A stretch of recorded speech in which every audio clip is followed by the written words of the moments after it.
And it was a time where the entire, and I'm going to say this twice, the entire amount of real estate private equity money was $2 billion. And this was 1.1 or so. And the total value was going to be like 1.3. Wow. And I had $800 million in debt that was already market in place that could be inherited. So you needed 500 or so in equity. But the entire universe was $2 billion.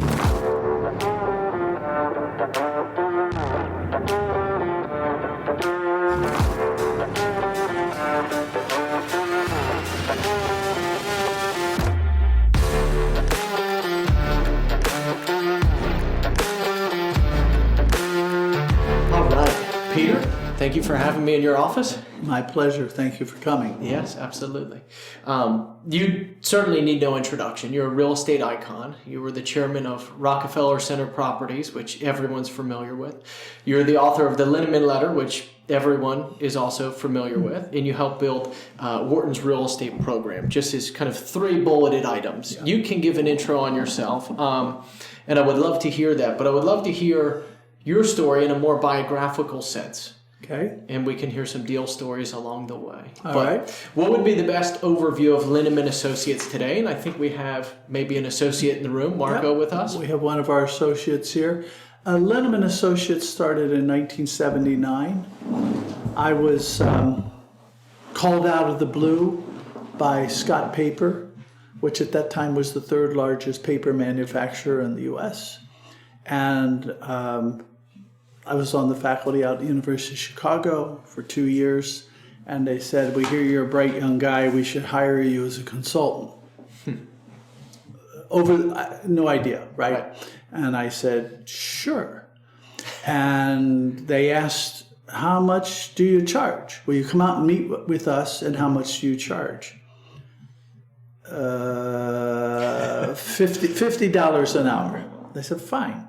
Now, it didn't matter what I said, because if I had said an absurdly high number, they'd have said, "Really?" And they'd have hired me for 12 seconds, and that would have been it.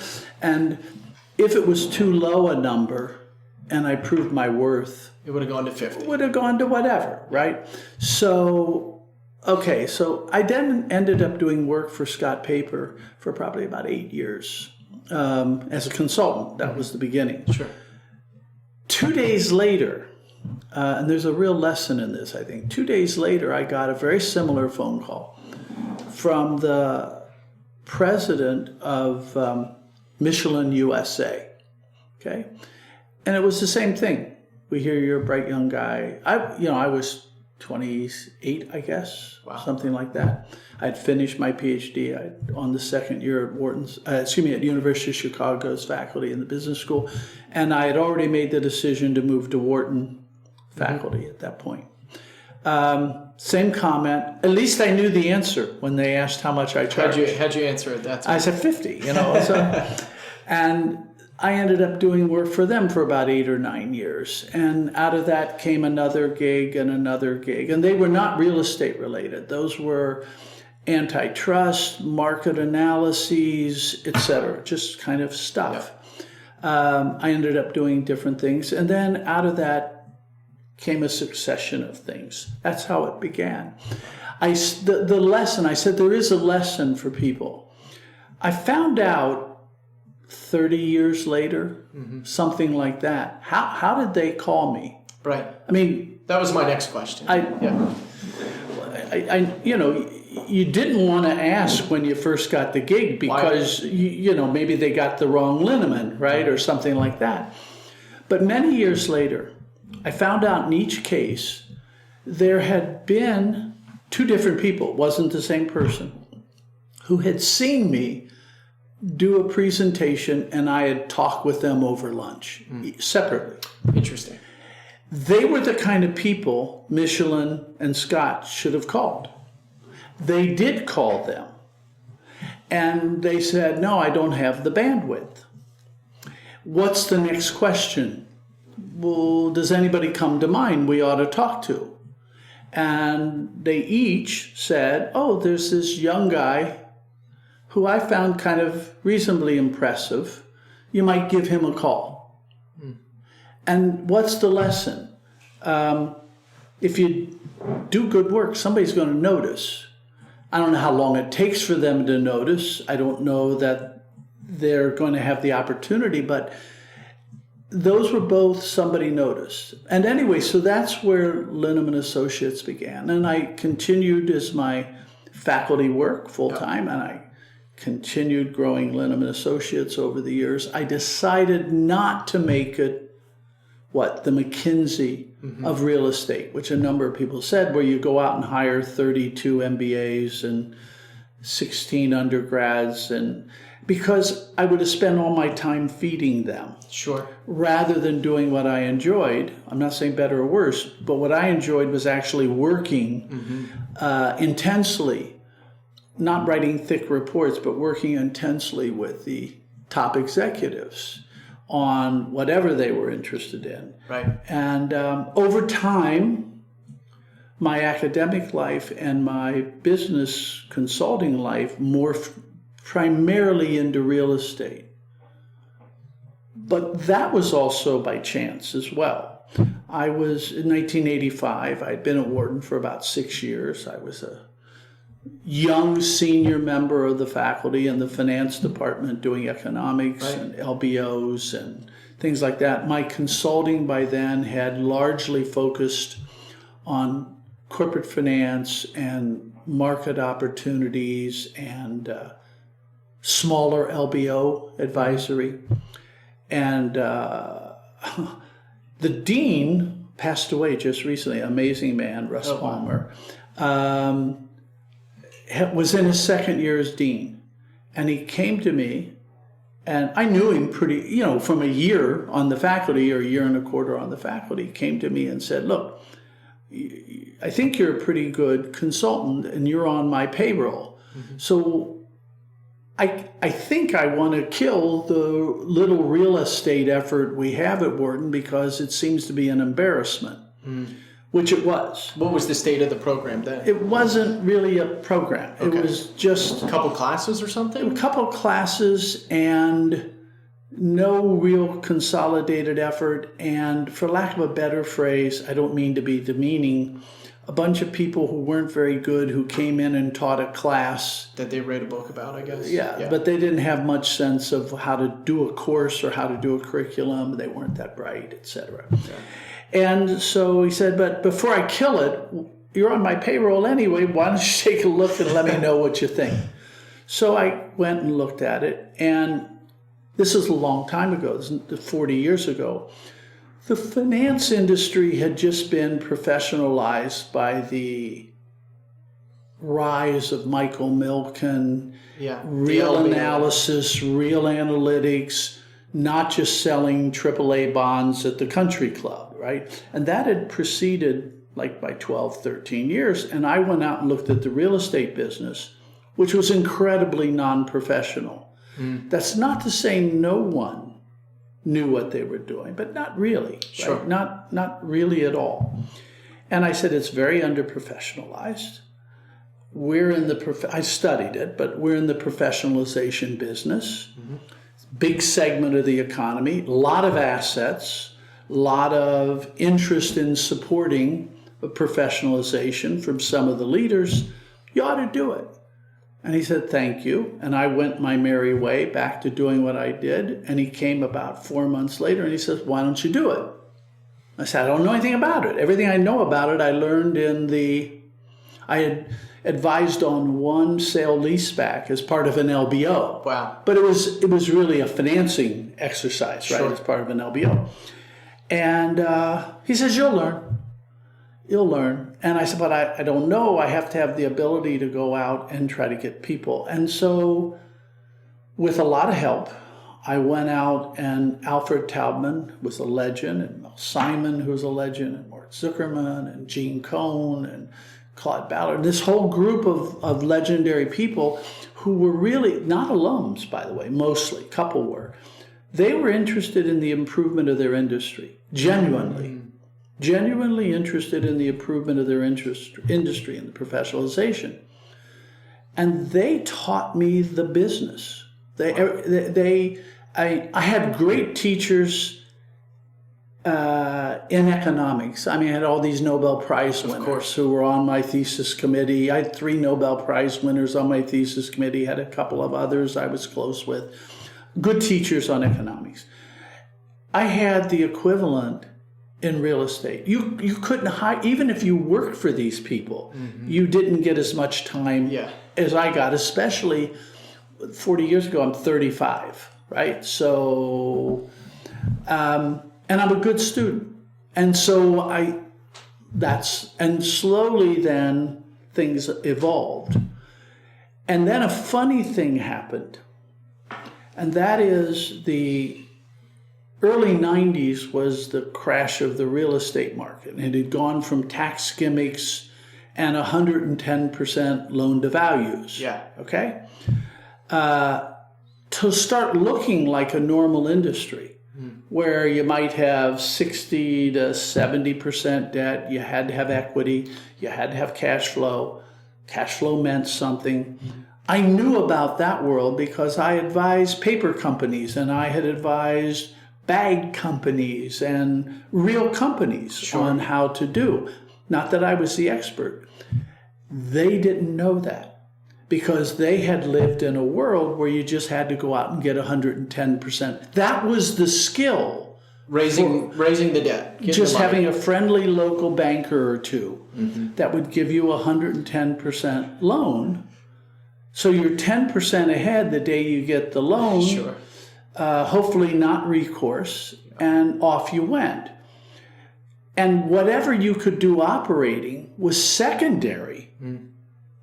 Could you get 110% loan? Got it. Right? There's so much value created by getting the 110% loan. And, well, that world was gone. And I happened to know enough about real estate, but I knew a lot about a world where you had to get equity. I had a fair amount of insight on what equity demanded, and they didn't. So that became a nice arbitrage intellectually between us. And you can imagine it was the stronger ones who survived and were creative. And that was the era where I met Sam Zell and a whole bunch of people. And I'm a good student, and I'm a reasonable teacher, so it became very mutual in a lot of ways. Wow. I know that's a long... No, it's a perfect intro. I want to set the stage for the rest of the combo, and I want to pick back up where we are here. Where would you say that is? Like you started at Wharton in the professionalization of the real estate program in 85. Yeah. And then we're picking back up in the 90s. Let's go back to earlier academia. So why at Ashland and then at Chicago, why economics? Like what? Oh, okay. So I'm a blue collar kid from a blue collar family, blue collar neighborhood. My father didn't graduate from high school. Right. Pearl Harbor happened and he joins the Marines and spends the next 4 years in the Pacific and in China fighting. Comes back, finds a woman, has a family, on they go. I have 4 siblings. Only one of them who works with me in Linneman Associates, only one of them ever went to college. Got it. I went to college, but I didn't really know what it was going to be. I mean, that may sound stupid. By the way, back then, only about 19% of high school graduates went to college. Oh, wow. Very different. Today, I think it's like 57% or something like that. I'm not saying better or worse, just so you didn't have as many people around who had been at college as you do now. Okay, so I went to college, and I met a number of extraordinary people, including my wife. We've been married 52 years and quite wonderfully, and some other friends. But there was an extraordinary woman and a person who happened to be a woman, let's put it this way. She was the only woman in her MBA class in 1946 at Northwestern. Okay? Wow. She was on 5 Fortune 500 corporate boards in an era where they didn't want women on corporate boards. She passed away a year and a half ago. at 103. Okay, it's pretty Wow. sharp, almost to the very end. She had gone back and gotten her PhD. She had gotten her MBA, ran a company, sold the company, had a family, and once the kids got to a certain age, she gotten back and got a PhD in economics and became a professor in her hometown, which was Ashland. Wow. Why? She could have been at a lot of places, but that was her thing, and she didn't need the money and so forth. Okay. And I take like my second class, and I just go, this makes sense. Yeah. I don't know how else to say it. It's like when you hear the opening chord of a particularly good song, like da da da da, yeah. You go, oh, it's got me, you know, yeah. or you know, the opening of Satisfaction or something. You got me, yep. Right?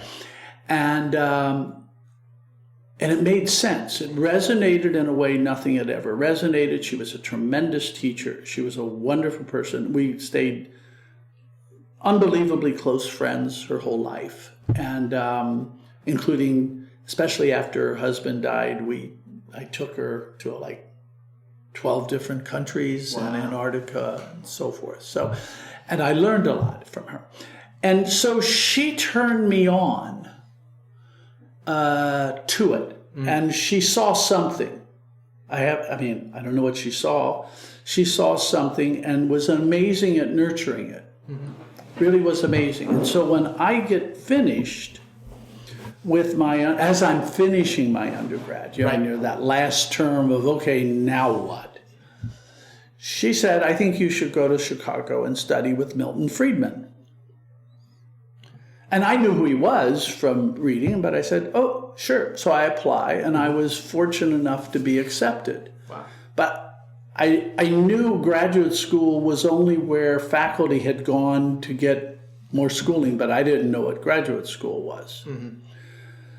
And then I went to graduate school. By the way, one interesting aside, maybe it's interesting, you can decide. So I'm in the 8th grade. I wasn't a rebellious kid, mm-hmm.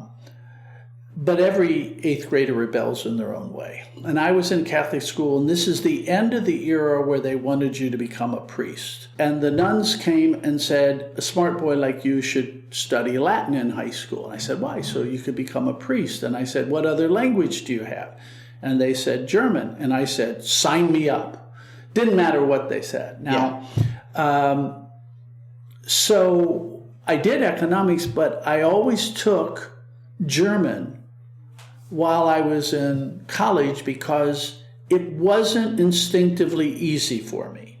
I could do it, mm-hmm.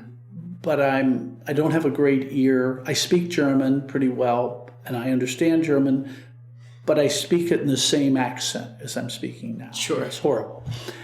But I found it helped me grow because it made me get out of my comfort zone that way. And so not every day, well, you took classes 3 days a week in it or something, right? All 4 years. And that was a nice kind of contrapoint. It turns out being very useful in that we become effectively like daughters with 4 German sisters. We don't need to go into why. They're now 39 through 50, like early 50. And have been in our life for 35 years. Wow. And we're really their family. Mm-hmm. In fact, 3 of them and their husbands and children are going to Cayman with us in a week or a week or two, right? So it's that kind of close. And of course, the little ones can't, and when they were real young, they couldn't speak English. So suddenly, I had to brush up on German and I could speak. And then I ultimately had some German clients. So things do kind of come together. Yeah. And I never became a priest, though. So I guess there's still time. Absolutely. Yeah, maybe. Okay, so as you progress into economics, what about economics at the doctorate level were you most interested in? Like most graduate students, I was probably too interested in the technique.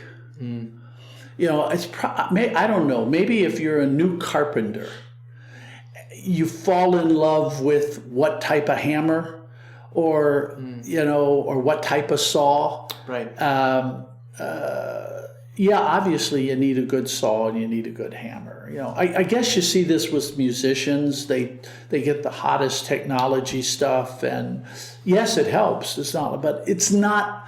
If you're a great if Eric Clapton showed up on a $100 guitar, I suspect he'd sound better than 99% of the people playing a $2,000 guitar. Right? I think that's safe because I think that's safe to say, right? And so I was probably too focused on technical stuff. But I was fortunate. I had Milton Friedman and Gary Becker and George Stigler and others who really understood the big sweep of economics. That it was, yes, it involved this, but it involved more than that. Those were just tools. Those were just literally just tools. And one of the problems as a young academic is you think the tools are what it's about. And I was as guilty of that as anybody. Now, it's just a rite of passage. I guess some never pass through that. But yeah, and in fact, I had a very interesting... So I went to the University of Chicago. I was reasonably good as a graduate student. I finish, and they hire me on the business school faculty. And you go, well, that's pretty good. Best economics group in the world hires me. This kid from Lima, Ohio. How did that happen?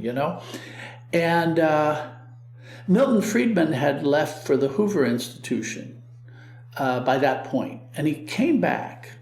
And I'll never forget, we were at the University of Chicago Faculty Club, and it was a lunch of 3 people who won the Nobel Prize: Gary Becker, George Stigler, and Milton Friedman, and me. Figure out the odd card. And they were all reasonably senior, and I was reasonably not senior. And Milton, I hadn't seen him for about 4 months, and Milton says, so, you think you're an economist now, all dressed up. Now you don't. What are you going to say to that? Yeah, right? it's tough. And I can see Stigler and Becker kind of smirking because they know this is, and I know it's not going to go well, but I don't know how. And Milton said, what's the prime rate? And I said, the prime rate is the rate that major banks charge their best customers. And he says, no. What is it as today? We sit here today at lunch? What is the rate? No clue. I had no clue. When I tell you I had no clue, I'm telling you, I had no clue. And I kind of took a deep breath. And then he asked like 9 other questions like that. 10 questions, just boom, boom, boom, boom, boom. And I didn't really know the answers to any of them. But they were simple things, like what percent of the economy is manufacturing and what percent of the economy is, I don't know, unionized. Those kinds of basic questions. I knew nothing. And, but if you asked me to invert a matrix, I could do that, And he said something that resonated. Remember, I'm quite young. I was probably 26 at the time. And he said, when you can answer those 10 questions and any other questions like that an educated, intelligent business person or policy person can ask, and you can answer them in a way that somebody understands, then you're an economist. And I thought, that's an interesting mission in life. Yeah. So I don't want to say it was like being hit by a lightning bolt, but it did change my perspective that I want to impact people. So you have to be understood. And if I want to be understood, I may have a lot of theory and statistics and whatever behind it, but when you buy a television, if a salesperson were to tell you about how transistors work, you're not going to buy that television, right? Now, it's useful that somebody knows how transistors work. You just want to know how to turn it on, turn it off, how to hook it up to Bluetooth, whatever, right?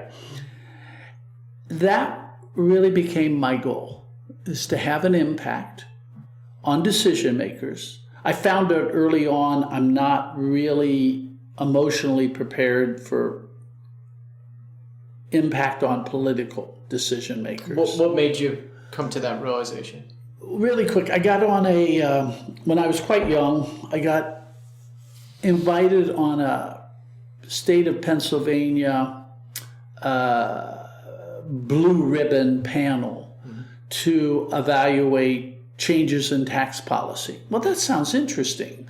Well, it doesn't take long to realize that this is about the Democrat had this perspective and the Republicans had this, and nothing we said mattered, except as it provided fodder.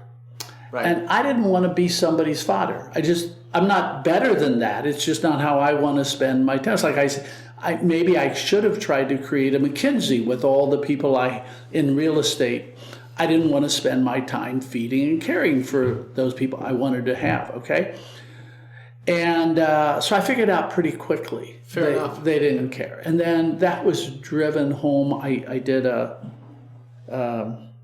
quote, blue ribbon for the Chamber of Commerce in Philadelphia, supposedly trying to help the Philadelphia Housing Authority. And it took about 6 seconds to figure out this is some years ago. It was incredibly corrupt. Nobody cared. All they cared about was keeping the corruption going. Yeah. Some of it was emotional corruption, some of it was financial corruption. And I just, not where I want to be. I want to be with smart people. They may disagree with me. Yeah. They are going to make the decisions they have to make, but they at least kind of care what I say. So, yeah, that was what I found. But the impact, but I also realized that people don't understand what you're saying. If I spoke in Japanese to most American business people, I may be saying brilliant things, but if they don't understand it, I have zero impact. Right. And I think I was benefited by the fact I came from blue-collar background, et cetera, et cetera. Nobody spoke like that. You know, people talked, when they wanted to convince you of something, they talked about it the way people talk. Not necessarily the way academics talk all the time, but the way people talk. Fair enough. I think that's a good background. So picking back up where we were, so that would have been the professionalization of the real estate market. Also, these titans now wanting to be involved with Wharton's program to effectively form future leaders or better talent? Yeah. Sure. I mean, if you really start around 85. Okay. And it's an overnight success that's taken 40 years. Standard. How that works. No doubt. Yeah. And you would have looked at after a year and say, really, nothing has happened. You'd have looked at after 5 years and say, oh, yeah, a bit. Yeah. You look after 10 and 20, a lot. And what do I mean by professionalization? You know, guys like Jeff, I'm not omitting anybody, but guys like Jeff Blau at Related and Adam Schwartz at Angelo Gordon, TPG, and so forth, and John Gray. These guys went through the same type of things that people went through when they were studying finance or manufacturing or whatever. And it wasn't just, can I find some crazy idea? You analyze stuff. You get data. You become a data hound and you don't find all the data you want. But and two things happened, many things happened. A lot of those students grew up. We learned more about what we should be doing. A lot of other programs saw what we were doing and they'd come and look at us, or they'd talk to us, or I'd talk to them. And they'd put their own spin on it at their own university in different places around the country and the world. So that knocks on. Right. I think my real estate finance book, which is 25 years old or something like that, 23 years old, was a notable step. And that it also encouraged other books to come out. Because now there was, and there had been books, but it was a notable improvement. And then others have since tried to improve on it. That's good. And now you have professionals training professionals after they come out of programs. There are fewer, eccentrics. All right. You could argue that's bad. You get fewer wild stories today than you got 40 years ago about how people operated. Yeah. One of my favorite wild stories, there was a wonderful man, Sam Grossman, passed away about a year ago, and he owned a lot of kind of boutique hotels, not just boutique, but a number of hotels. He owned the Biltmore Shopping Center down in Phoenix and so forth. Well, he told the story, and he died at about 95 a year ago. Wonderful guy. And how did he get into real estate? He was an announcer on a game show in the early 60s, because he had an amazing voice. He had that game show announcer voice. And the game show went out of business. Okay. He happened to see an advertisement in a Wall Street Journal that somebody had left in the airport next to him for a little shopping center for sale in Scottsdale. But then Scottsdale was nothing, right? Nothing. Mm-hmm. He bought that shopping center 100% with other people's money. Mm-hmm. Seller note, etc., from Del Webb and so forth. Never visited the property. I could expand the story. Never visited the property. Wow. The only thing he knew about a little shopping center is he had shopped and bought their groceries in one, sure. Right? And ends up with a substantial real estate empire out of all that. But he buys a shop. Can you imagine somebody... From a newspaper? From a newspaper clipping, he cut it out, put it on a postcard, mailed it to him and said, I'd like to buy this. Wow. And that wouldn't, can you imagine JLL or Walker Dunlap getting somebody mailing that in going, we ought to follow up with him, right? Yeah. Totally different. So you have fewer characters in that way. But on the other hand, you get a lot more serious stuff being done. And the money has become much more institutional. That's what Milken really saw when you go way back when he institutionalized, was the catalyst for institutionalizing finance, was that institutional money would become real. Because in 1974, ERISA gets passed. Yep. You got to have pension funds investing, quote, fiduciarily, right. And so forth and so on. You knew pension funds would keep growing, etc. Well, once you have institutional money, unless it's the mob or something, they've got to have answerability, reportability, whatever, which takes a whole different person to do. So, and I'm very proud of being part of that professionalization effort. And, Al Taubman was incredibly important to that. Miles Tannenbaum was. A lot of amazing people. But it has been quite successful. The industry's unrecognizable. Yeah, I can't imagine. Just unrecognizable.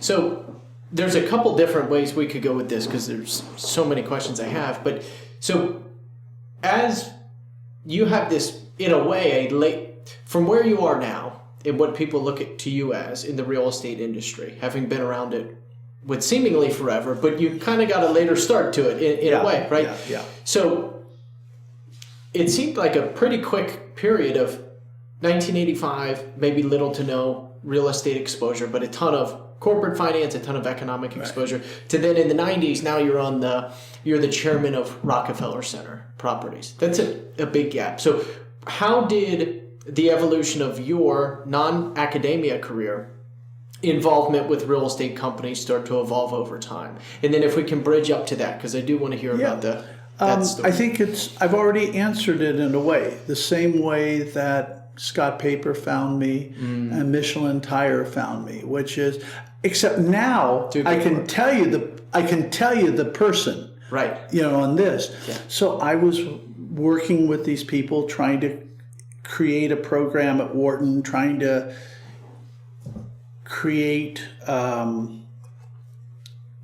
new courses that actually made sense and so forth. There was a man, Claude Ballard, who at that time was a very senior partner at Goldman Sachs, was kind of Mr. Real Estate because before that he had been at the Prudential. Very unusual that he had come over. And he was on the board of Rockefeller Center because he should be. Right. He was that kind of guy. Yeah. By the way, the rest of the board... Pete Peterson? Pete right? Peterson, Yeah. co-founder of Blackstone. He had been a president of a high-tech company, Bell & Howell, when he was 35. He had been Secretary of Commerce. They were only allowed to have 5 directors. Ben Holloway, was chairman of the Equitable, which has become AXA, and had been head of real estate and then became of. And David Rockefeller went off the board for a whole set of reasons related to conflicts of interest and so forth. But be that as it may. Yep. And I had done good work, and Claude Ballard called me and said I was talking to the other guys who I didn't know. It's not quite fair. I did know Ben Holloway very slightly, and I knew the head of the Equitable's real estate group very well, a wonderful man, George Peacock. And Claude basically said, I was talking to George Peacock, who suggested to Ben Holloway, and I think it's the right idea, that we should have you join the board. Now, I had been on one other real estate REIT board for healthcare REIT before that, but not of that magnitude, right? And I said, okay. Then there comes a time... Claude Ballard had been the chairman, the Goldman man, the legend, and in fact, I must tell you, there was one time when you're sitting in a room and there's Pete Peterson, all of these guys, and they say, "Well, what do you think?" And you're like, "Well, you guys are supposed to be the smart guys. Why are you looking at me? I'm, at that point, I'm like 41 or 42, 43." And when Claude stepped down as chairman, I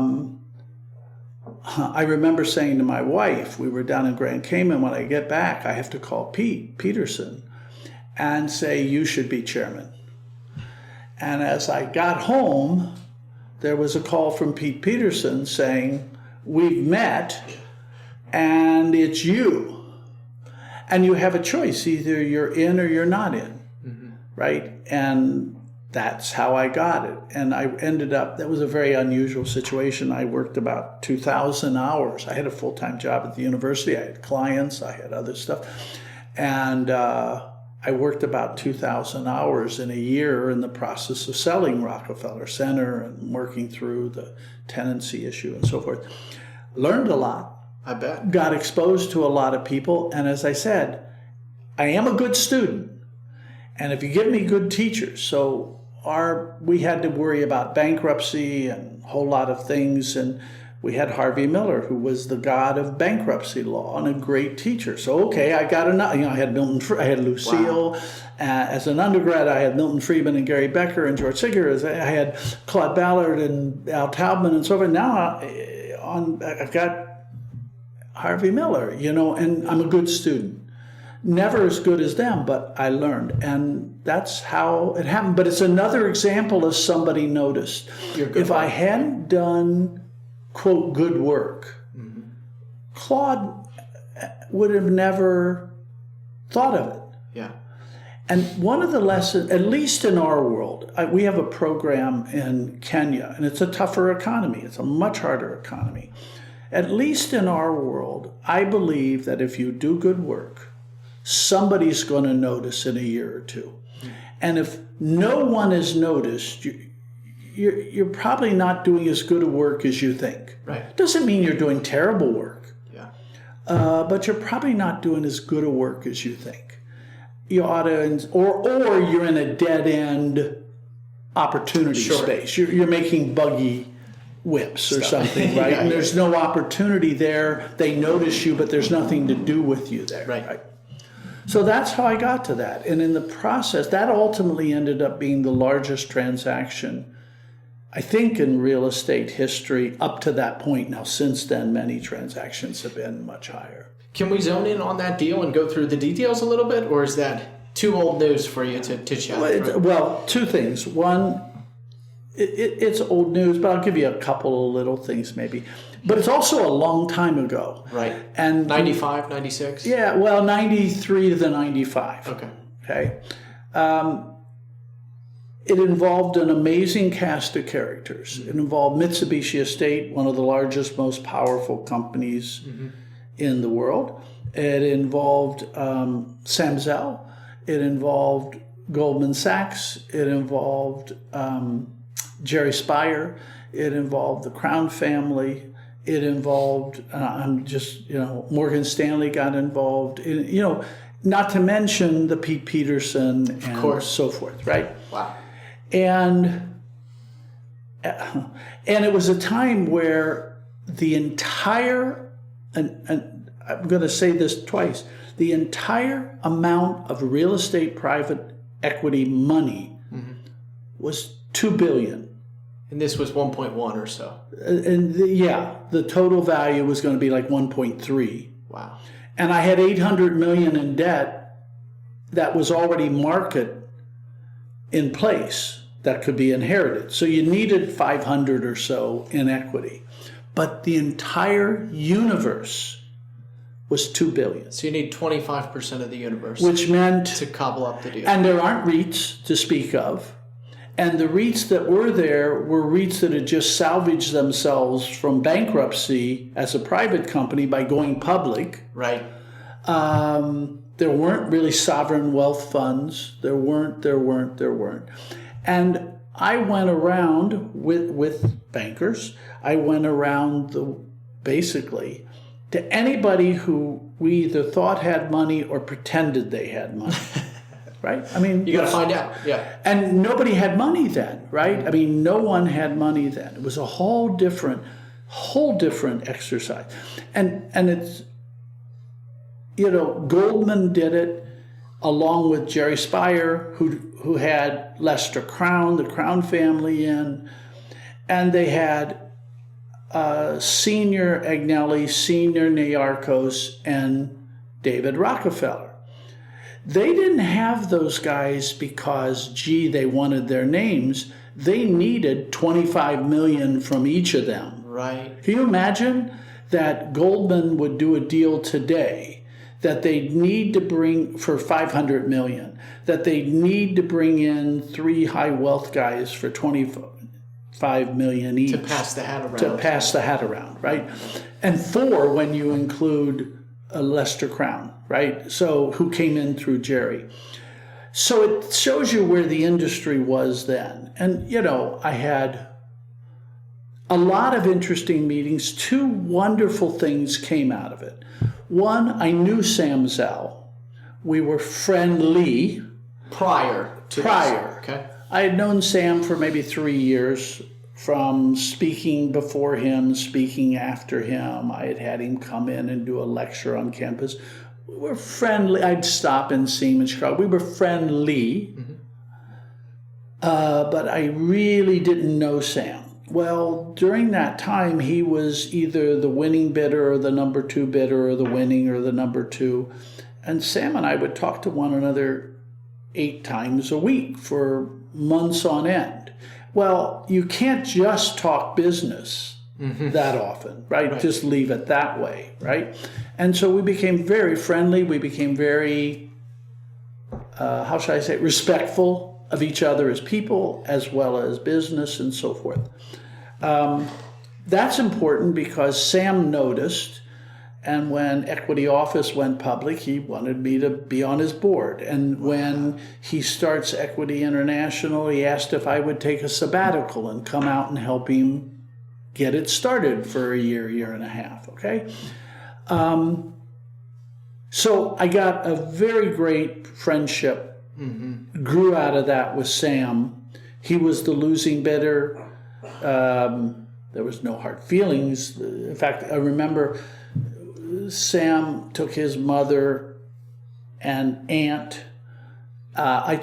He sent his mother and aunt. I sent my mother and aunt on a river cruise on a riverboat company Sam owned. Oh, wow. And we went on the boat for a day and a night. And I remember Sam's mother saying to me, thank you for not letting Sammy win the bid. Because it would be too much visibility for Sammy. It was just funny. Everybody has a mother. Comical. But that was a great friendship. And, Sam passed away, about a year and a half ago. That's right. And I miss Sam. He was we did a lot of stuff together socially. Ultimately, we did a lot of stuff together business-wise and counseled each other a lot over the years. The other great friendship that came out of that whole exercise was with Darla Moore. And Darla Moore and Richard Rainwater were major forces in investing. Right. And I had a meeting with them to see if they might want to buy it. And Richard and I got along, but Darla and I hit it off. Mm-hmm. And they never showed interest, but Darla and I stayed in touch, and I had her out to teach a class, and and you talk to one another, and then so Darla is one of my closest friends in the world today. Oh, wow. Never did the deal at all, right? Never even got close to doing the deal.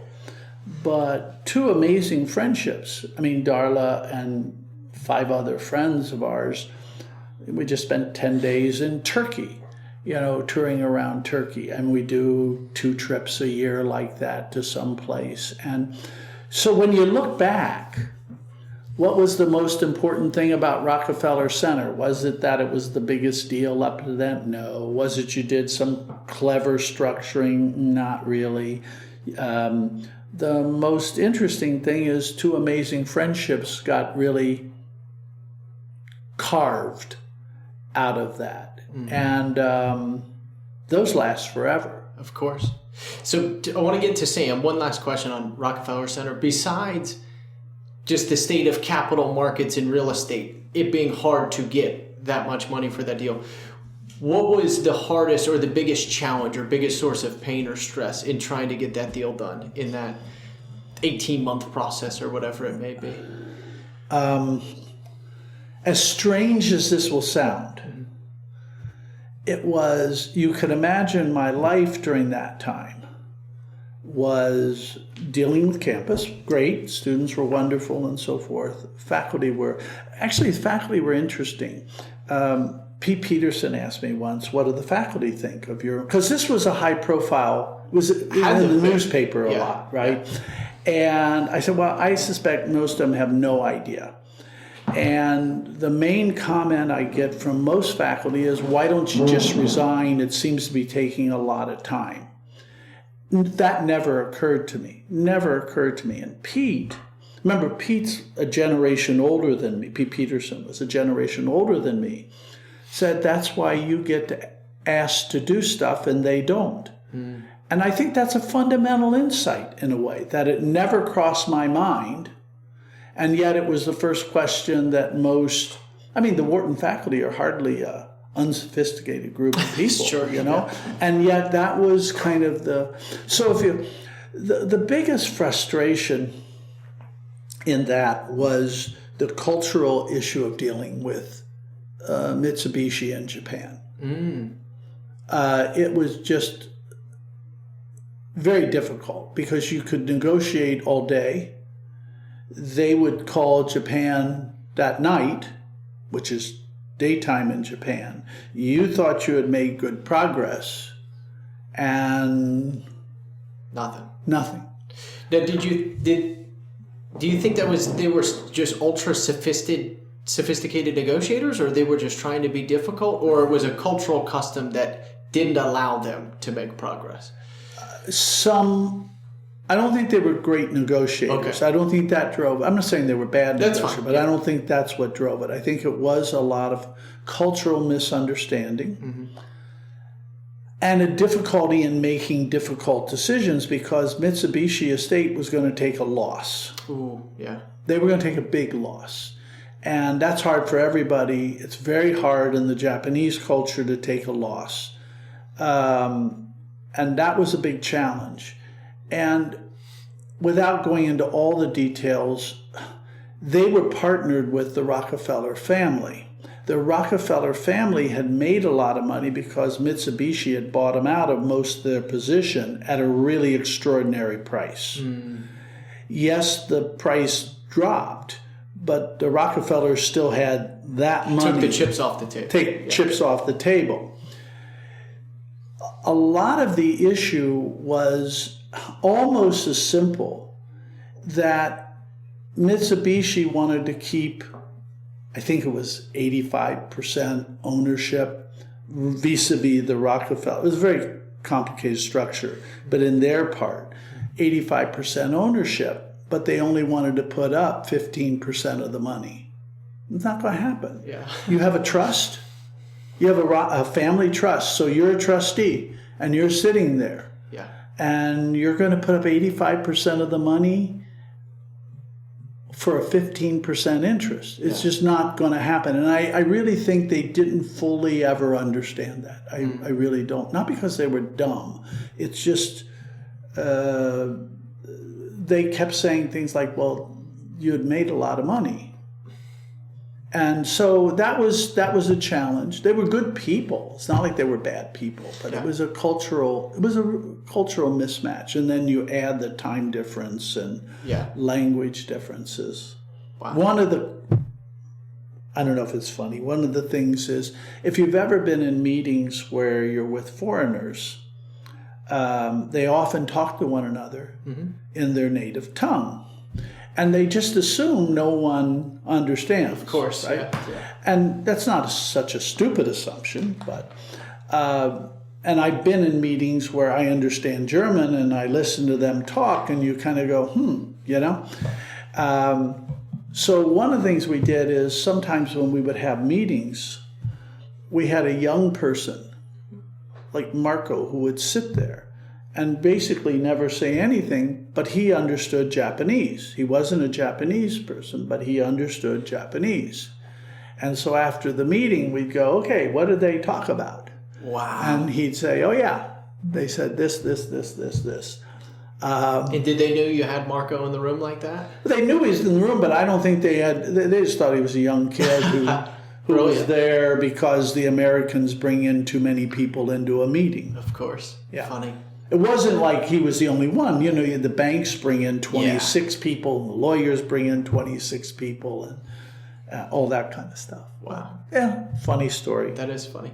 So getting back to Sam. So Sam obviously being one of the greatest, if not the greatest, real estate investor of all time.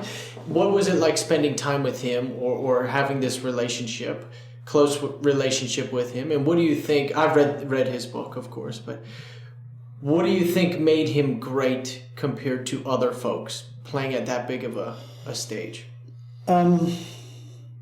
Sam was an unusual person in a lot of ways.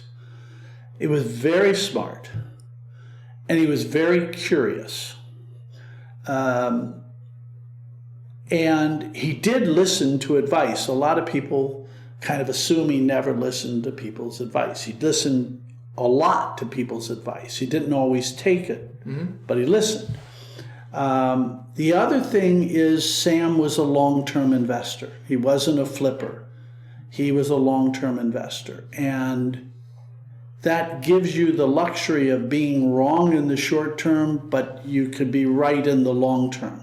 And if you're a short-term investor, you can be right in the long term, but not be around to see it. So he was a long-termer. People don't understand that.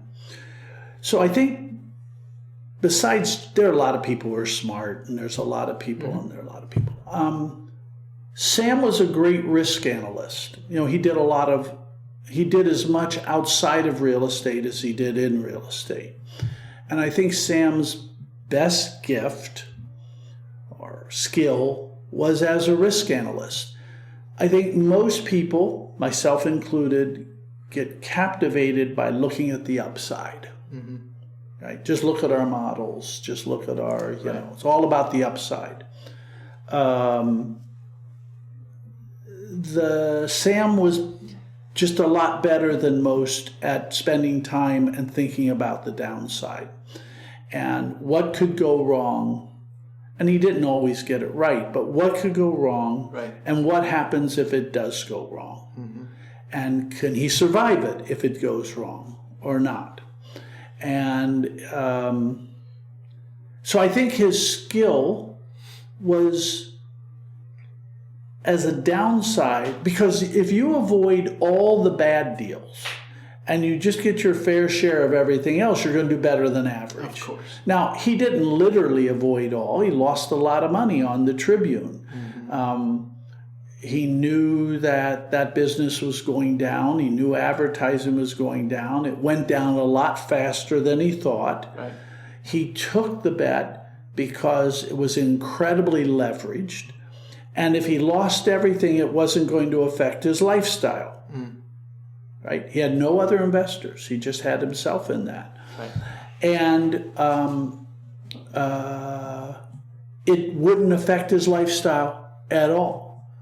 Right? And it wasn't because he had other, so that was an important dimension. But the other thing was, he was instinctively a good economist. He was a much better economist than most economists are. Much. And all I mean by that is he understood at the end of the day, supply and demand are going to matter. And if I can figure out supply and demand, forget all the fancy. If you follow Linneman letter in a funny way, much of what we do is just supply and demand in different forms. Sam was good at understanding supply and demand matter at the end of the day.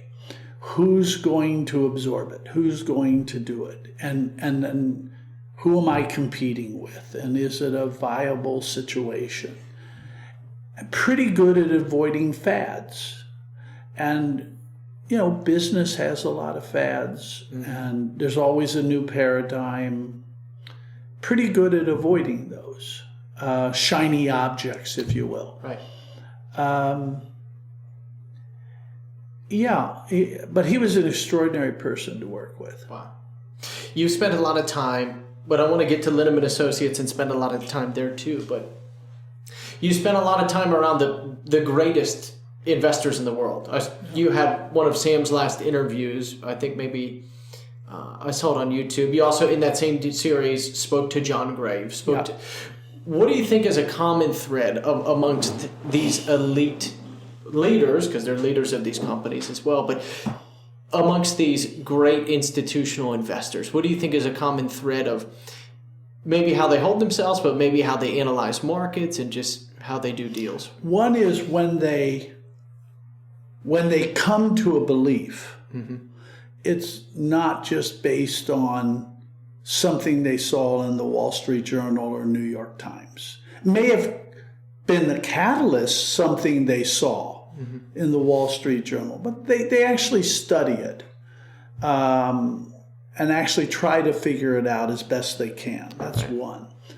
The other is, and I'll broaden it just wider than institutional investors. Yeah. I'll broaden it to include a lot of, I've known some of legendary entrepreneurs and some legendary people pretty well.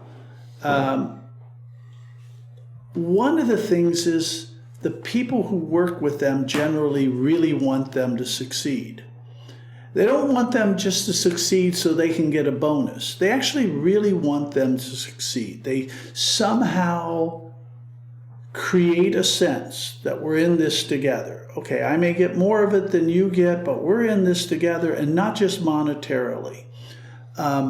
Sam's people generally loved him. Right? I mean, generally loved. I can go through others. Yeah. So and you may say, oh, they're idiosyncratic and such, and they make jokes about somebody's. Sure. I'm sure my people make jokes about me, but I think they genuinely like me to succeed. Right? So the common thread you're saying is that the employee base wants the founder to succeed. Right. Adamantly. Interesting. Right. And certainly for economic reasons, but beyond economic reasons Yeah. as well. The other is, and you mentioned John Gray. I mean, John and Sam, very different people, personalities, and yet both very genuine, both willing to act. And if you say, why have they been more successful? Well, there are many reasons they're more successful than me. One is they were willing to act more than a guy who has a lot of academic, let's analyze the problem more. Sure. Right? Just Yeah, by of course. nature. Yeah. And as opposed to saying, well, we've analyzed it enough, let's make a decision, and if it's wrong, we'll sort it out from there. I'd say that. The ability to act. To act. Regardless of market conditions. If they have a belief that they have conviction in. If you can get the capital and you believe it's right, act. Yeah. Find the capital. And in fact, one of the funny things, find the capital at almost any cost, because if your conviction's right, the fact that capital is 2 percentage points more expensive isn't, it matters. But it's not going to be the breaking point. It's not the breaking point, right? That makes sense. I mean, I gave advice to a very high wealth family once as they were bidding for a building years ago in a distressed market. And summarizing my advice, we had to analyze it all, but summarizing my advice was, don't lose it over 1%. Right. Don't lose it over 2%.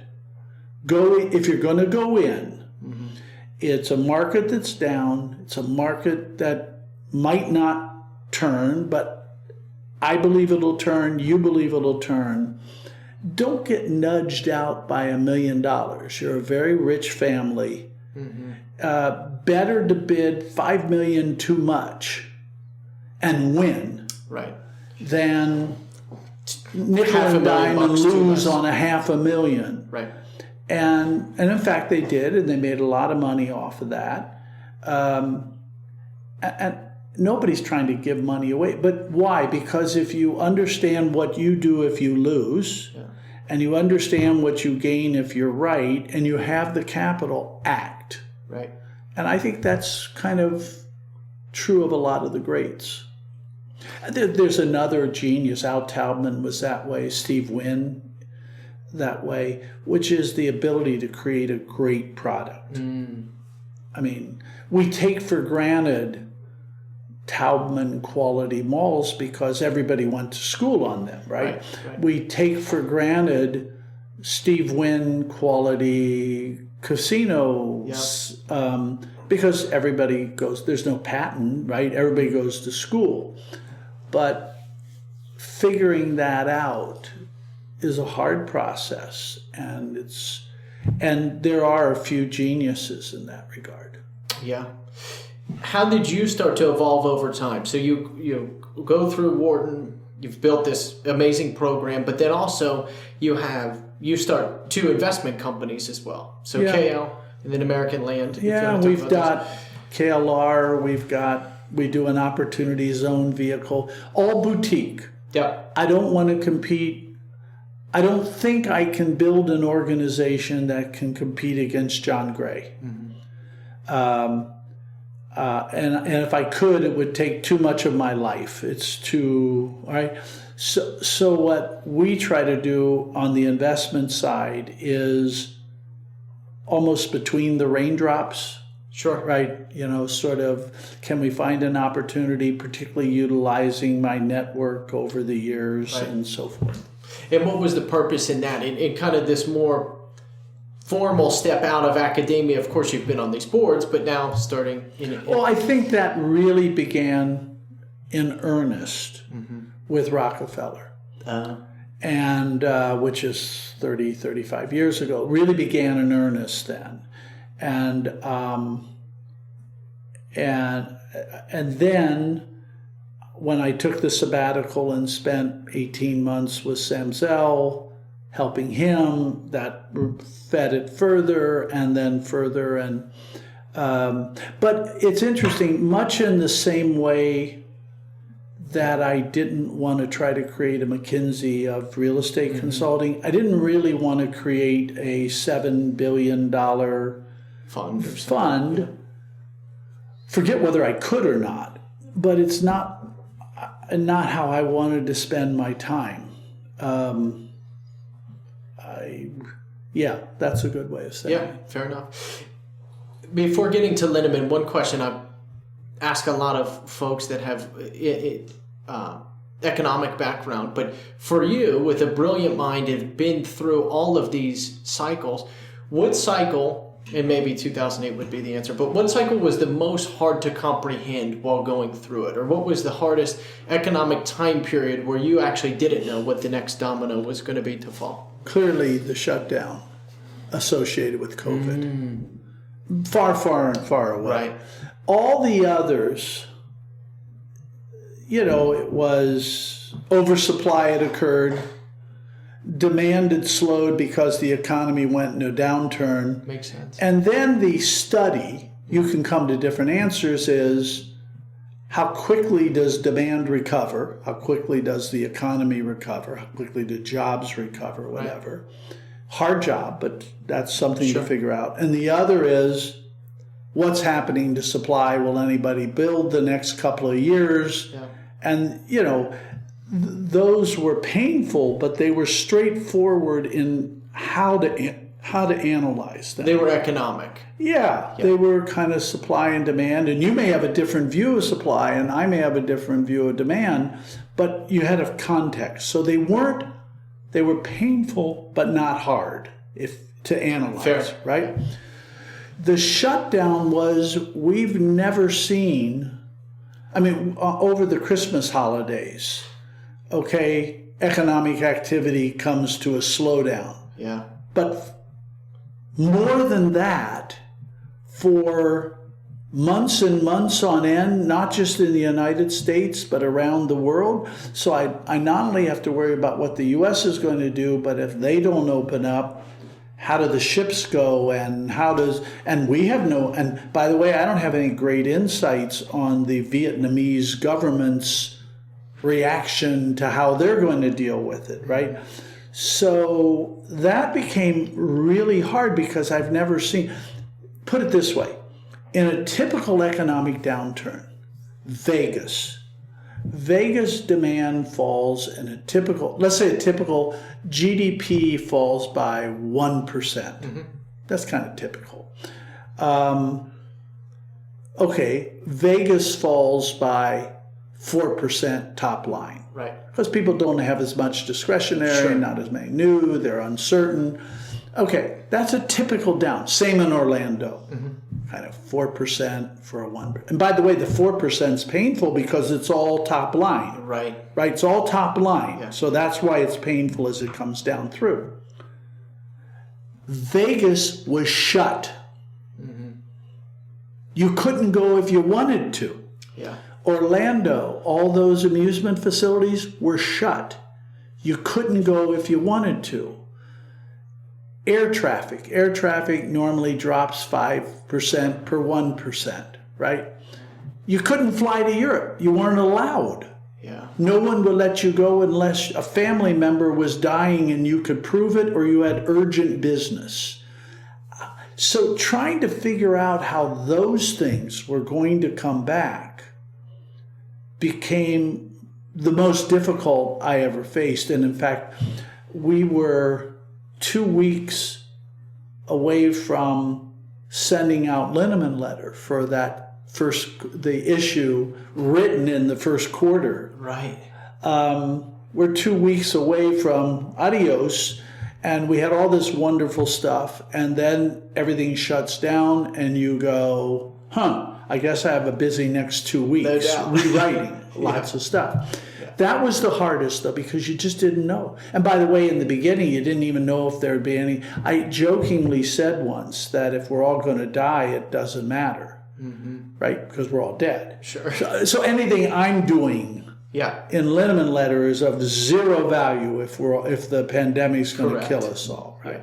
So, but that was unambiguously the hardest, unambiguously. So let's talk about the letter. So it started in 2001. Was that the very first publication? I think we've been doing it 25 years. Okay. Yeah.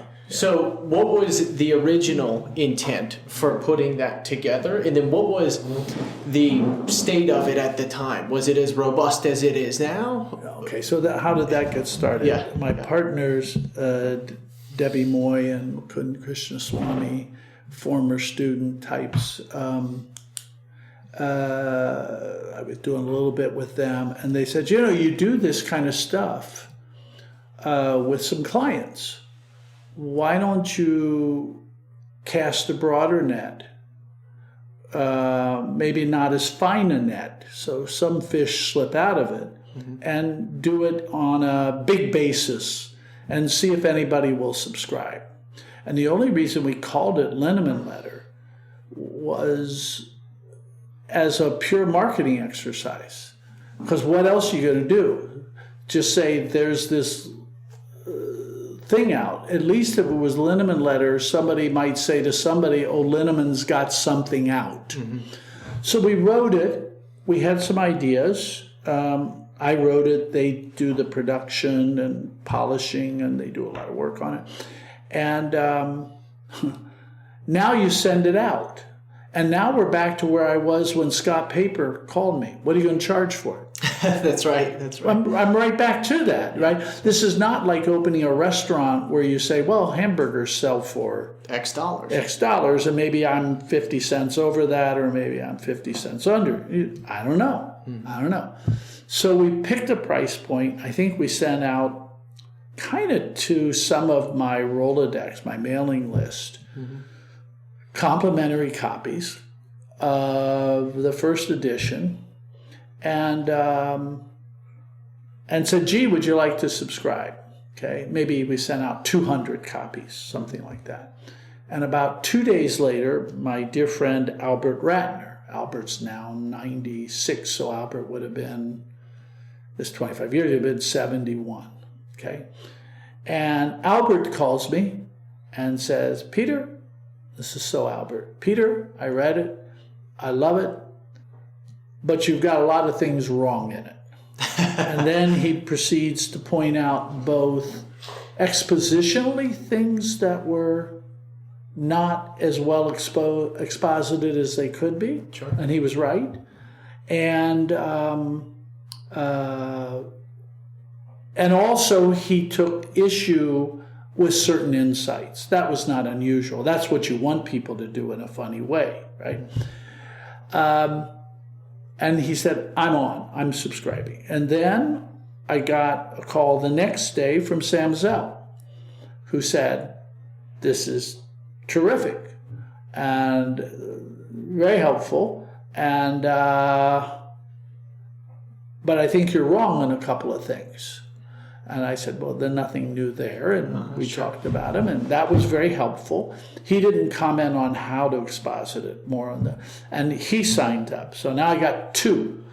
And then the next day, my friend Ron Terwilliger with Trammell Crow Residential calls and says, this is kind of interesting, but you don't spend enough time on apartments. Right. Okay?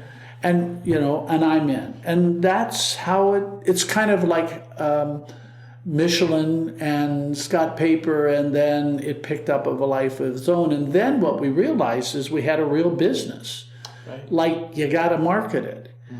You have to really market it. And I had never really marketed anything. And so my brother who has some experience in that, works on that. And it's a real business, namely people die and you have to replace those subscribers, or somebody changes company, or somebody retires, and you got to do. And it was the same thing I found out with the book, which is you got to market it. Yeah. That was an interesting experience. I had written the book because there was nothing I thought worth assigning to students. Why did you think that? It just wasn't as robust? This wasn't great material out there. This wasn't. And yet it's hard for a student to float in the Ethernet with no... So I thought originally what I'd do is, this was be like 22 years ago, something like that, is that we'd record my lectures and that would be it. We'd just transcribe them and circulate them as notes.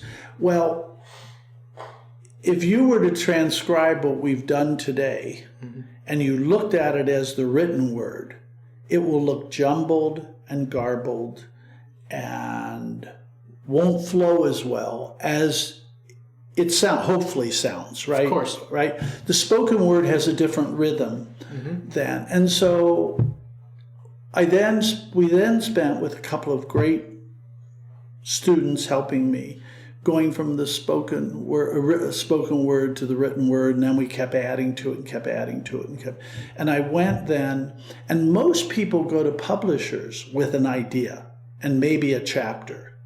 We had a completed book. I had a completed book, and I went to them, and they said, "Oh, this is great. We'll give you like a 7% royalty." And I'm going, okay, what happens to the other 93%?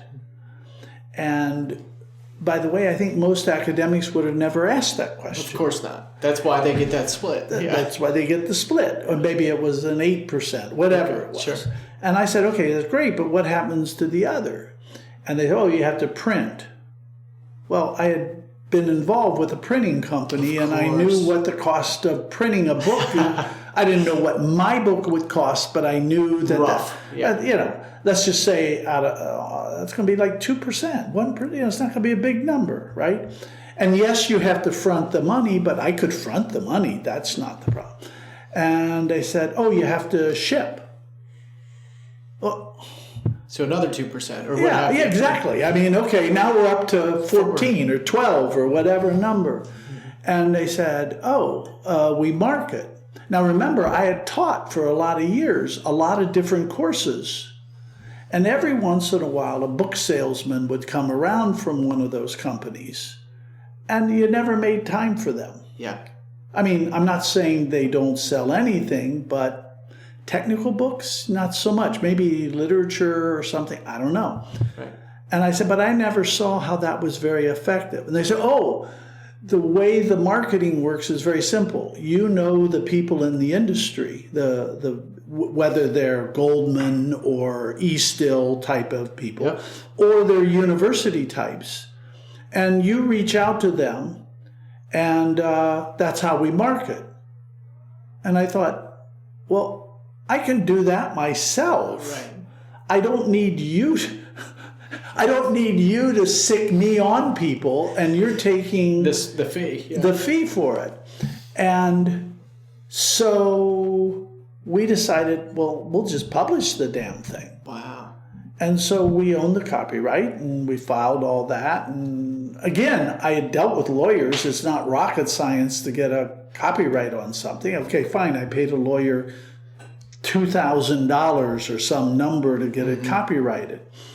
And again, then we had a product. We didn't know if anybody would buy it. We didn't know what to charge for it. Had a better idea because there were some books to go by there. You put a stake in the ground, and we've been selling that for whatever, and we sell several thousand a year. But same way, people die, people change universities, people do. Eventually, by the way, all my written products are going to disappear because I don't think anybody's going to read anymore. But hopefully, it's not before I age out completely. But their businesses is my point. You got to really, Mary Smith is no longer teaching at Kennesaw State. Who is teaching? Well, somebody's got to follow up with them, and you got to send out to people, and did you like the book, and so forth and so on. Wow. And so my brother runs that and the Linneman Letter kind of exercise of marketing. He's done a wonderful job. Yeah, he's great. I got to speak with him a little over email. So over the years, if we can talk about this in current time, but then also in the past, how is your time and attention split? So we have being in one of the most rigorous academic programs, being a professor and building it. We also have being chairman or being on multiple other real estate company boards. We have your own real estate investment company.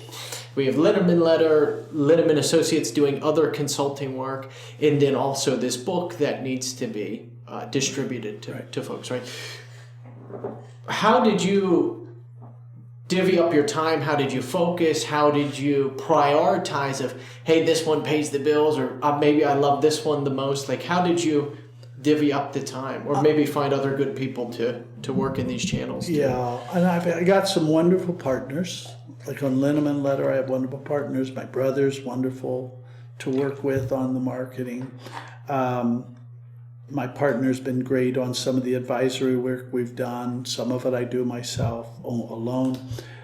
Boards, obviously, you do yourself, writing and so forth. People ask this question all the time. And fortunately, there are tremendous true synergies. True synergies.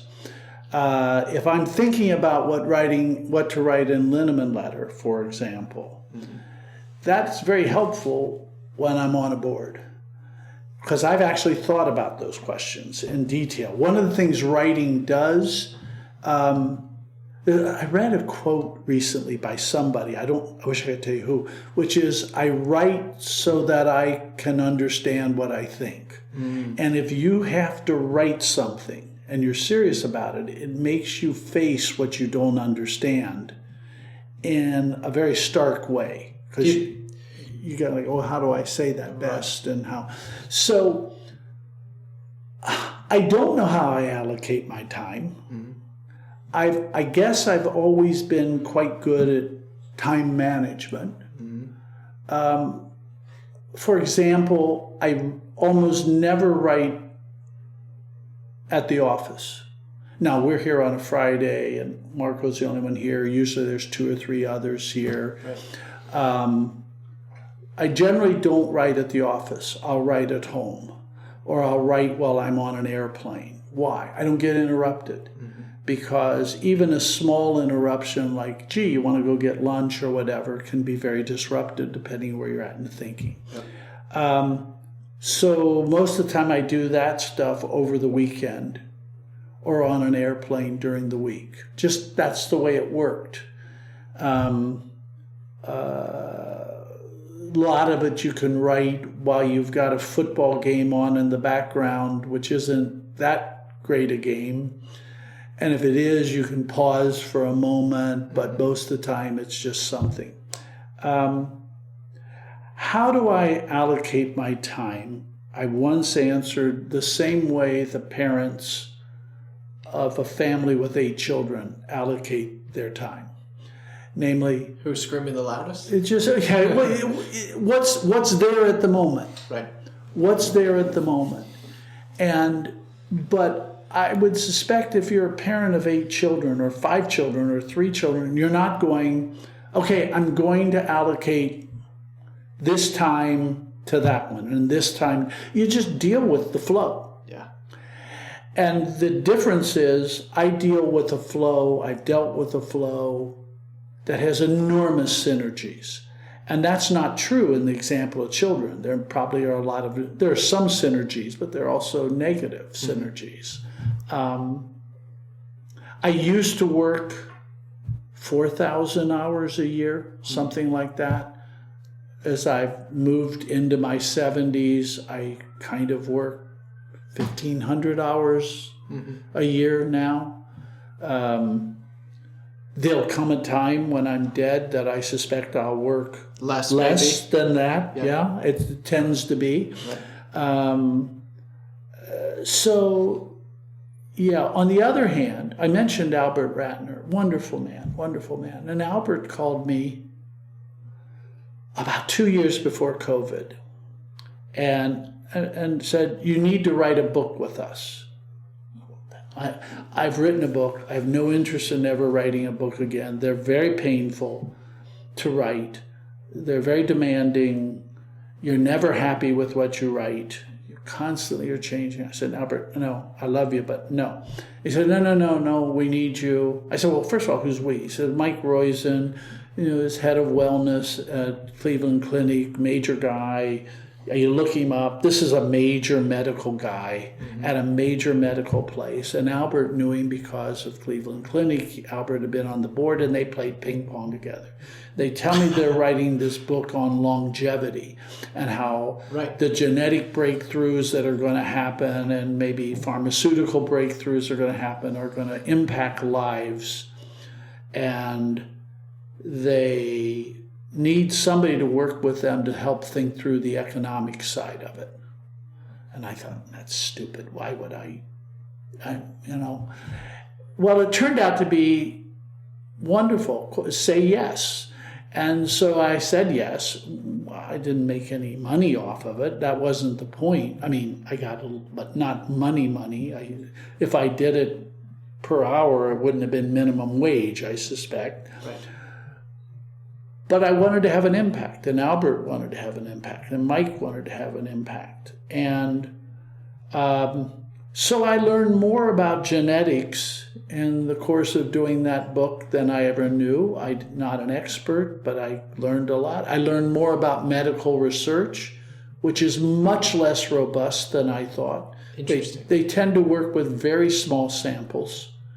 Certainly by the standards I'm used to in my area, like 14 people could be the sample, right? Or 82 or something. Yes, they may do double blinds and so on.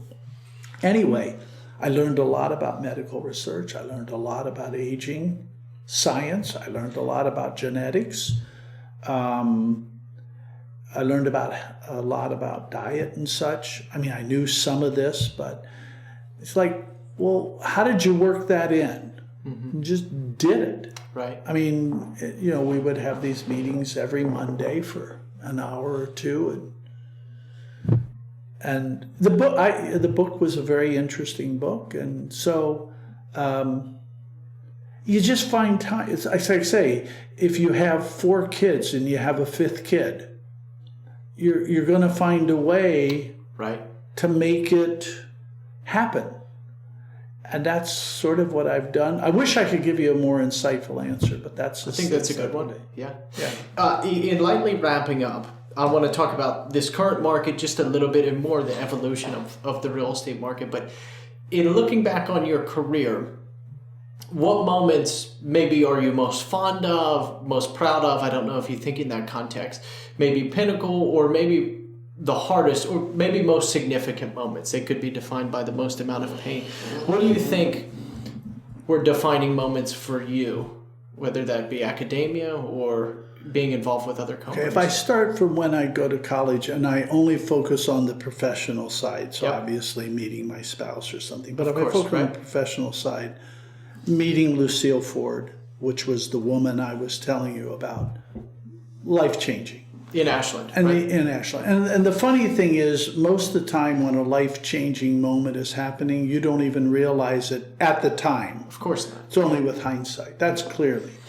Going to the University of Chicago and being around these people and really taking it very seriously and doing my studies very seriously. And whatever they had to offer, I took as much as I could possibly. That was life-changing. And Milton Friedman in particular and Gary Becker, George Stigler were very life-changing.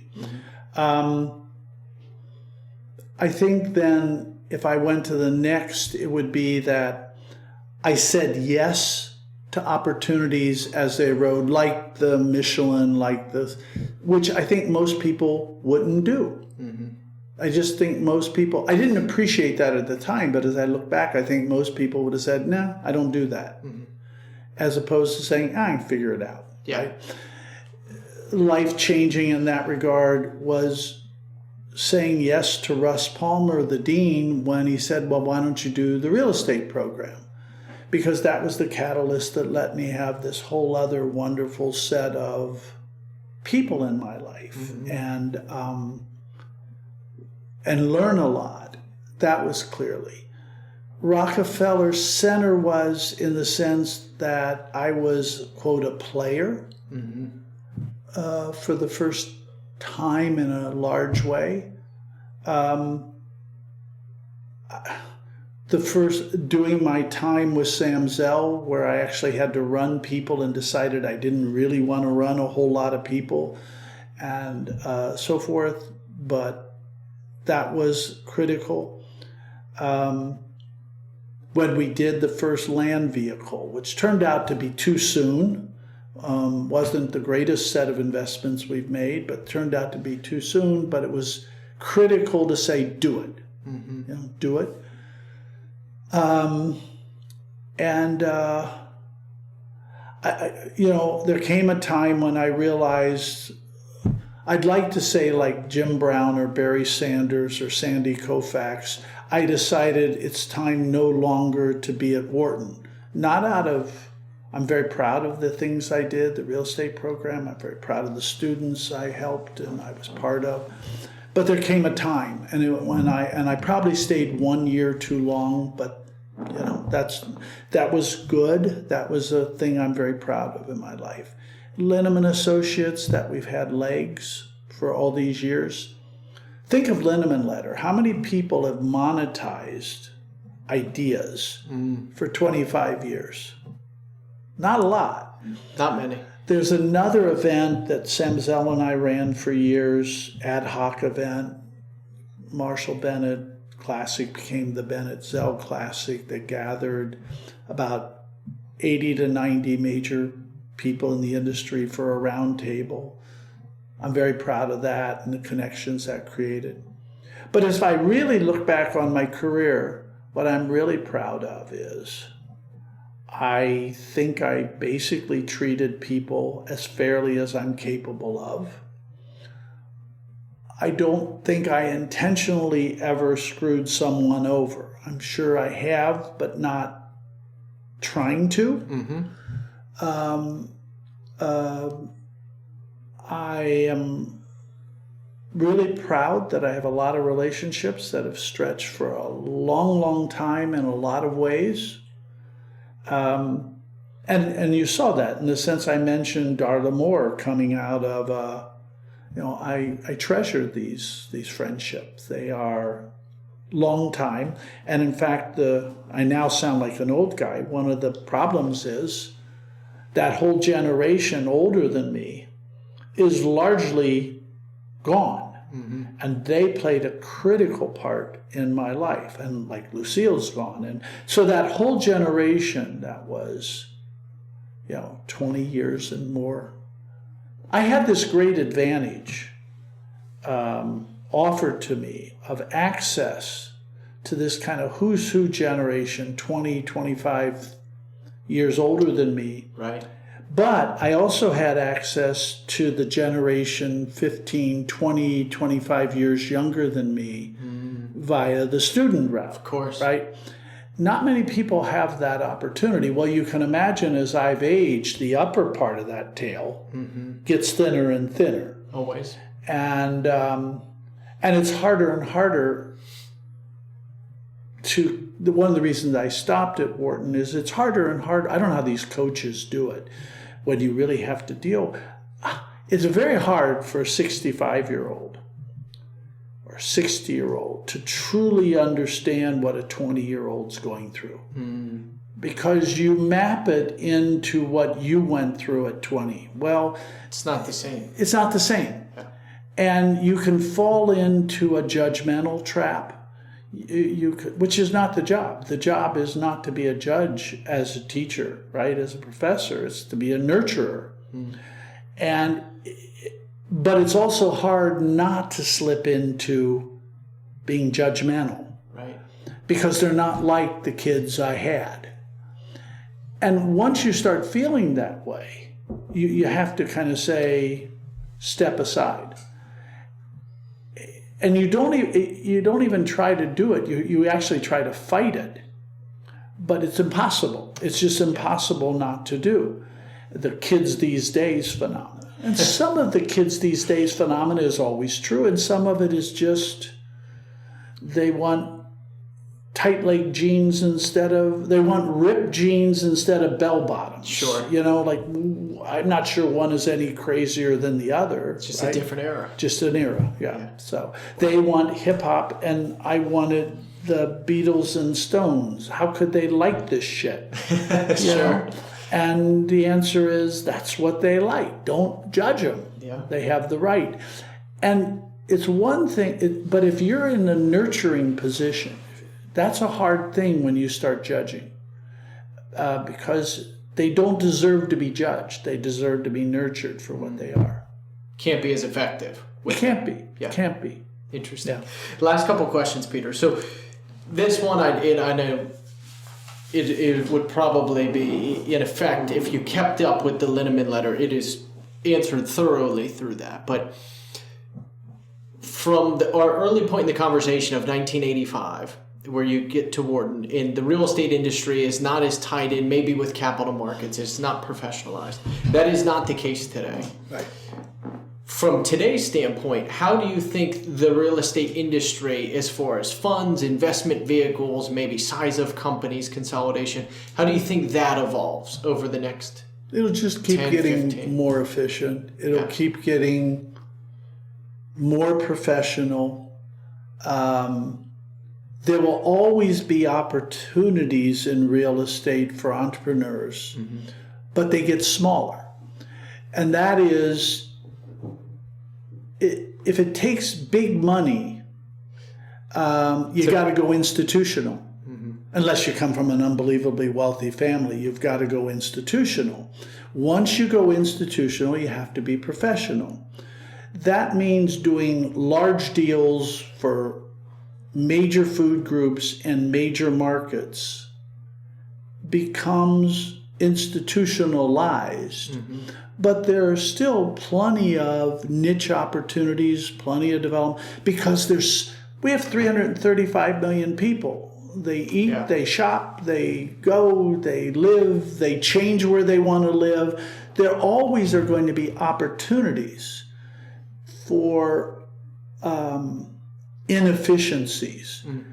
It just gets harder and harder to find those inefficiencies, which is, for somebody like Marco, frustrating.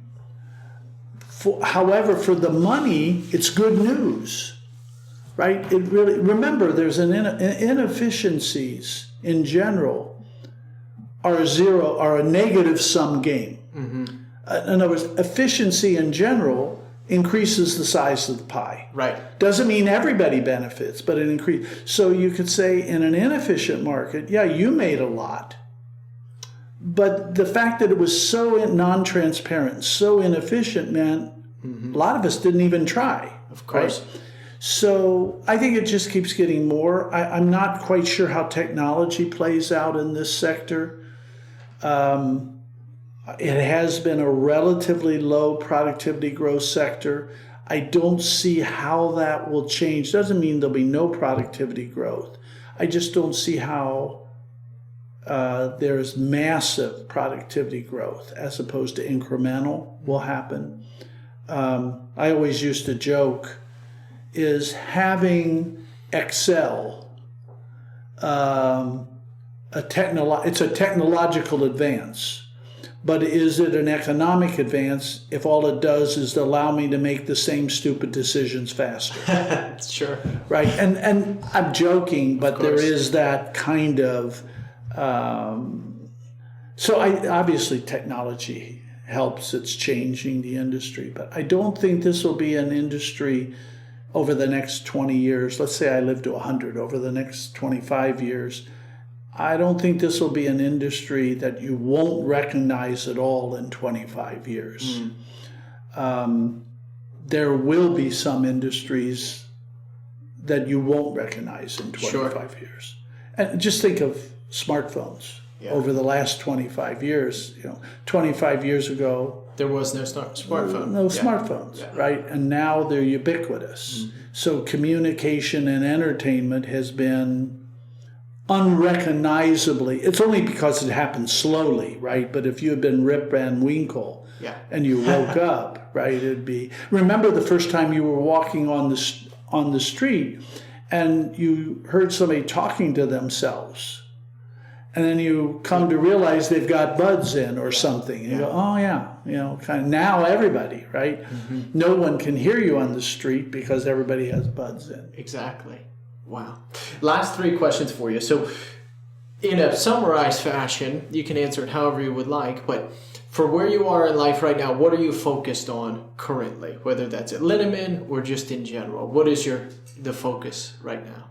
Not falling down. Fair. No. Handing the baton off. Handing the baton. No, yeah, exactly. Don't hand the baton. I would say from a business point of view, I'm excited about the fact that the Opportunity Zone legislation has been renewed. I like that because I think it does good for neighborhoods. I think it does good for the investors. I like the fact the government gets less revenue. That's a good, in my view, but that's a most people. Yeah. And as that continues, the next 6 months will be a bit of a lull because how the law got tweaked. But I look forward to continuing to invest in that space. I like the long-term dimension of it, that you don't have to flip it out. You're betting on the general growth of a neighborhood and so forth. So right. I like that, and I look forward to doing that for another however long I can. On the personal side, try to spend a bit more time with family and friends. That's what's happened as you go from 4,000 hours to 1,500 or so. And you do realize, I think I'm healthy, but you do realize you probably have fewer tomorrows than you did last year. Yeah. And so spending more time with people. So what's that mean? Spending less time on stuff I don't want to spend time on. Right. And I try to be very helpful. I have people who aren't students of mine will call and say, oh, can I talk to you? I'm a young person. We're doing this. Of course. Why am I doing this? I'm doing this because hopefully somebody listens to it and finds. If 2 people get one thing out of this, that was productive. I agree. For me, and that was, and the third is we started a charity. My wife and I started a charity over in Kenya, basically in 2003, and we've graduated, including a lot of personal enrichment, not just paying a tuition, a lot of how to write a resume, how to write an essay, making them improve on that, entrepreneurship, et cetera, et cetera, et cetera. We've graduated, I don't know, the graduations are going on right now, about 310 kids over those years. And we've got about 150 in the pipeline. And so I'm pretty dedicated to that. So, and I'd like to, it's very satisfying to me to see somebody who would have been lost to the world. Marco wouldn't have been lost to the world right. if he didn't come with us, right? He'd figure it out. He's in a world where he could figure it out. Maybe it wouldn't be as good, maybe it'd be better. There are worlds, and for most of these kids, about a third of our kids are orphans, and a third are from very, very, very difficult situations that aren't orphans. And, and yet you see one of them become a top person, young person at a AI company, and you see another who's in investor relations at a major apartment company, wow. and so forth. These people would have been lost to the world, just lost to the world. And all we had to do was give them a chance to be themselves. That's all. Right. And so, for example, today I got from a young woman, Halima, who's just graduating with medical. And she writes a very moving thank you. And saying you made it possible. And I said, no. you did it. Right. All we did was give you the opportunity to become you. Right? And it's very humbling. Now, are all of them massive? Of course not. They're kids, right? And I jokingly say to people when they complain to me about their children, if you think you got problems, I got 150 of them with the same issues, right? And so that's a big part of my life at this point. I love it. Last two. You've done so much, you've accomplished so much. Two-part question. Where do you see the future of the company, and in the context of, is there anything that you haven't done? Is there any line of service? Is there any book you haven't written? Is there any market? Is there any board you've never served on? Is there anything that you haven't done that you would still like to do or pioneer? No more books. No more books. Fair No. enough. I actually, people say, oh, you ought to write a book, memoirs. But I do find it interesting. I toy with the idea of writing a book about what I learned from some of the amazing people who crossed my life. Not so much about me, but about them. Because I think I've had there are not many people who had Nobel Prize types and the equivalent in business. There are some, most people don't even have either. But to have both over an extended period of time, I don't mean just Nobel Prize winners, but I mean serious, and some extraordinary friends. So I toy with that. I think it's still too soon. I don't know if I'd do that. It's something I toy with. I may do like Sam did if I do it, and that Sam in the end just dictated it. Yeah. And almost stream of conscious, kind of a little outline, and then stream of conscious, and then cleaned it up. Now, it took a lot of effort. And maybe not even ever convert it to written. Just do it as a series of... Like this, right? 20, 30-minute sessions that are really... I don't know. I haven't thought... I might do something like that. Sure.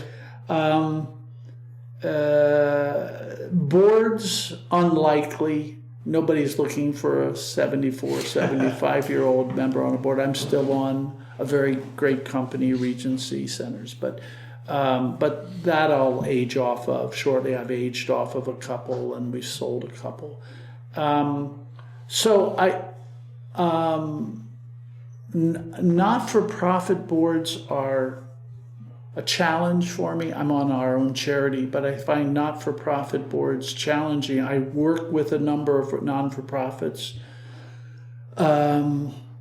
But in a corporate board, I know the tiebreaker is, which do you think makes more money?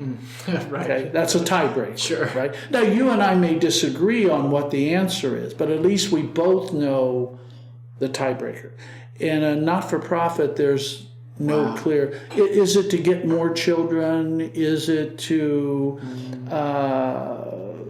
deeply connect a child? Is it to see how many... there's a terrific program here in Philadelphia we help called Historic Philadelphia. Is the mission to get as many people who visit Philadelphia enriched, or is it to do a deeper enrichment? Sure. There's no tiebreaker, right? So I find that difficult when we don't share what the tiebreaker is, because you can just chase your tail.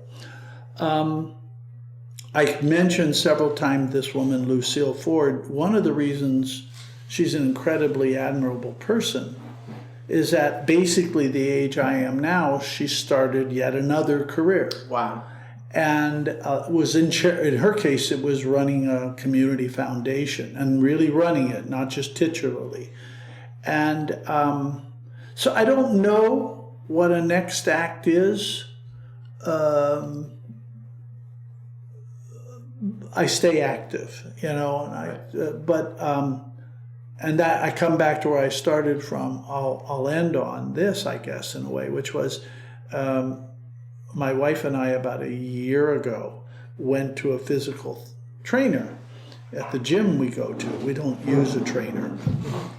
I don't know why people, unless you're training for something, why do I need somebody to show me how to set the pin? I know how to set the pin. Anyway, we went to her and said, can you give us some balance exercises? Because as you go from your age or Marco's age to this age, you start noticing your balance is not as good. You used to have great balance, and now not such great balance. And she's a young person. And she says, well, what do you want to achieve? And I said, not falling down. I hadn't fallen, that's not my point, but, you know, and she looks at my wife, who's basically the same age, and she said, well, what do you want to achieve? And she says, not falling down. Yeah. And she says, well, there's something else? And you go like, no, not really. That's all we want to achieve from that one, you know.